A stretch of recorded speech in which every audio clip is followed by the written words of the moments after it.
ত্রয়োদশ জাতীয় সংসদ নির্বাচন যত ঘনিয়ে আসছে, রাজনীতিতে উত্তাপ তত বাড়ছে। জুলাই জাতীয় সনদের ভিত্তিতে নির্বাচন ও বিভিন্ন দাবিতে জামায়াতে ইসলামী সহ ৭টি রাজনৈতিক দল অভিন্ন কর্মসূচি দিয়েছে। এ পরিস্থিতিতে প্রায় সব মহলে আলোচনা হচ্ছে, তবে কি দেশের রাজনীতি নতুন মেরুকরণের পথে চলেছে?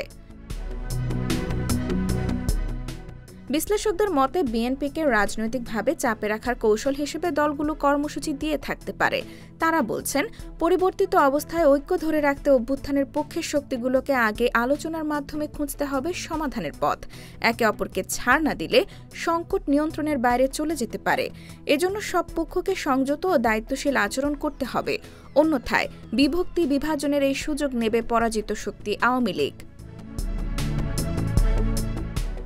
অন্যদিকে এই মুহূর্তে কর্মসূচির বিরোধী বিএনপি সহ অন্যান্য রাজনৈতিক দল বলছে, আলোচনা চলা অবস্থায় দাবি আদায় মাঠে নামা অযৌক্তিক ও অনাকাঙ্ক্ষিত। রাজনৈতিক কর্মসূচি যদি ফেব্রুয়ারি নির্বাচনকে বাধাগ্রস্ত করে, তবে সেটা ভেবে দেখা উচিত, কারণ নির্বাচন বাধাগ্রস্ত হলে দেশের সার্বভৌমত্ব হুমকিতে পড়তে পারে।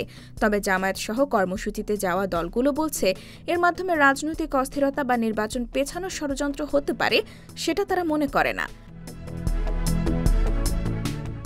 তাদের মতে জনমত মজবুত করতে এই কর্মসূচি।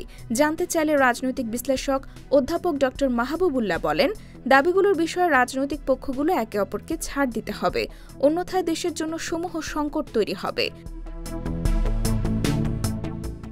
এ বিষয়ে বিএনপির স্থায়ী কমিটির সদস্য সালাউদ্দিন আহমদ বলেন, জাতীয় ঐক্যমত কমিশনের সঙ্গে আলোচনা অব্যাহত রয়েছে।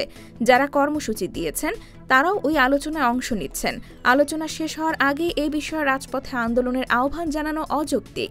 এসব তথ্য তুলে ধরে একটি প্রতিবেদন প্রকাশ করেছে দৈনিক Jugantor. IBTV USA, New York.